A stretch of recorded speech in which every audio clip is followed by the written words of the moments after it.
नमस्कार शेतकरी बांधवांनो, अखेर जी बातमी ऐकण्यासाठी संपूर्ण महाराष्ट्रातील शेतकरी चातकासारखी वाट पाहत होते तिचा मुहूर्त अखेर लागलेला आहे. नमो शेतकरी महासन्मान निधी योजनेच्या 9व्या हप्त्याची तारीख अधिकृतपणे जाहीर झाली आहे.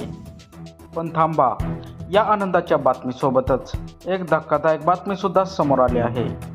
तब्बल 48,000पेक्षा जास्त शेतकऱ्यांना या योजनेतून कायमचं बाद करण्यात आलं आहे.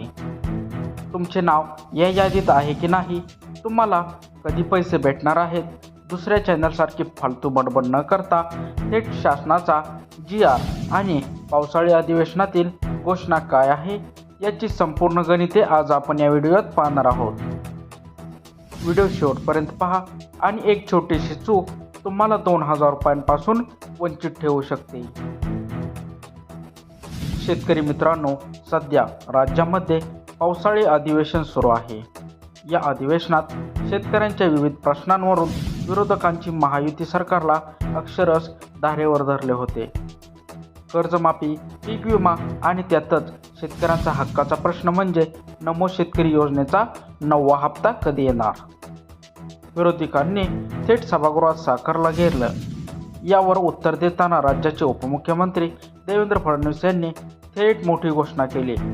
त्यांनी स्पष्ट केले की 9व्या हप्त्याची संपूर्ण तयारी झाली असून शासनाने याचा अधिकृत GR देखील प्रसिद्ध केला आहे. विरोधकांच्या प्रश्नांना उत्तर देताना थेट तारीख जाहीर केल्या झाल्यामुळे आता शेतकऱ्यांमध्ये आनंदाचे वातावरण आहे. आता वळूया सर्वात महत्त्वाच्या मुद्द्याकडे. सरकार पैसे तर देणार आहे, पण सर्वांना मिळतील असे नाही. देवेंद्र फडणवीस यांनी दिलेल्या माहितीनुसार तब्बल 48,344 शेतकरी अपात्र ठरण्यात आले आहेत. आता तुम्ही म्हणाल, एवढ्या मोठ्या संख्येने शेतकरी का वगळले गेले? तर त्याची 3 मुख्य कारणे समोर आली आहेत. तर ती 3 कारणे म्हणजे पहिलं कारण बोगस कागदपत्रे. काही लोकांनी शेतकरी नसताना किंवा चुकीची बनावट कागदपत्रे अपलोड करून या योजनेचा गैरफायदा घेण्याचा प्रयत्न केला. अशा बोगस लाभार्थ्यांचा शोध घेऊन त्यांच्या थेट यादीतून बाहेरचा रस्ता दाखवलेला आहे. नंबर 2, जमिनी खरेदी विक्री. चालू वर्षामध्ये ज्या शेतकऱ्यांनी आपल्या जमिनी विकून टाकल्या आहेत, म्हणजेच आता त्यांच्या नावावर शेती राहिलेली नाही, अशा लोकांचे नाव ऑटोमॅटिकली सिस्टीममधून कट झाले आहे. नंबर 3, अपूर्ण KYC आणि फार्मर ID. अनेक शेतकऱ्यांनी अजून आपली eKYC पूर्ण केलेली नाही, तसेच शासनाने अनिवार्य केलेले फार्मर ID काढलेला नाही. काही कागदपत्राची पूर्तता न केल्यामुळे या शेतकऱ्यांचे हप्ते थांबवण्यात आले आहे. मग आता प्रश्न उरतो की नक्की कोणत्या शेतकऱ्यांच्या बँक खात्यात पैसे जमा होणार? तर सरकारने यासाठी एक सोपा आणि महत्त्वाचा निकष लावला आहे.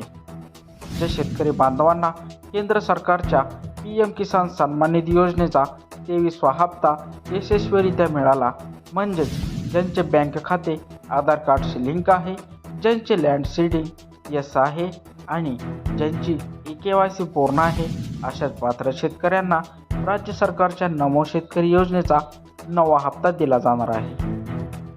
जर तुम्हाला PM किसानचे पैसे मिळाले असतील तर तुम्हाला चिंता करण्याची गरज नाही.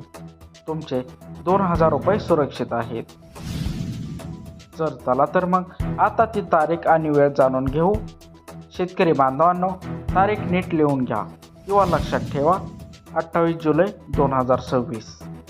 येत्या 28 जुलै रोजी सकाळी ठीक 10 वाजता थेट मंत्रालयातून एका क्लिकवर महाराष्ट्रातील कोट्यावधी पात्र शेतकऱ्यांच्या बँक खात्यात नमो शेतकरी योजनेचे 2,000 रुपये DBTच्या माध्यमातून वर्ग केले जाणार आहेत. म्हणजेच 28 जुलैच्या दुपारपर्यंत तुमच्या मोबाईलवर पैसे जमा होणार आहेत. तर कशी वाटली शेतकरी मित्रांनो ही माहिती एक कमेंटद्वारे नक्की सांगा. चॅनलवर जर नवीन आला असाल तर चॅनलला सबस्क्राईब करायला विसरू नका. तसेच ही माहिती जास्तीत जास्त शेतकऱ्यांपर्यंत नक्की पोहोचवा. जय जवान जय किसान. धन्यवाद.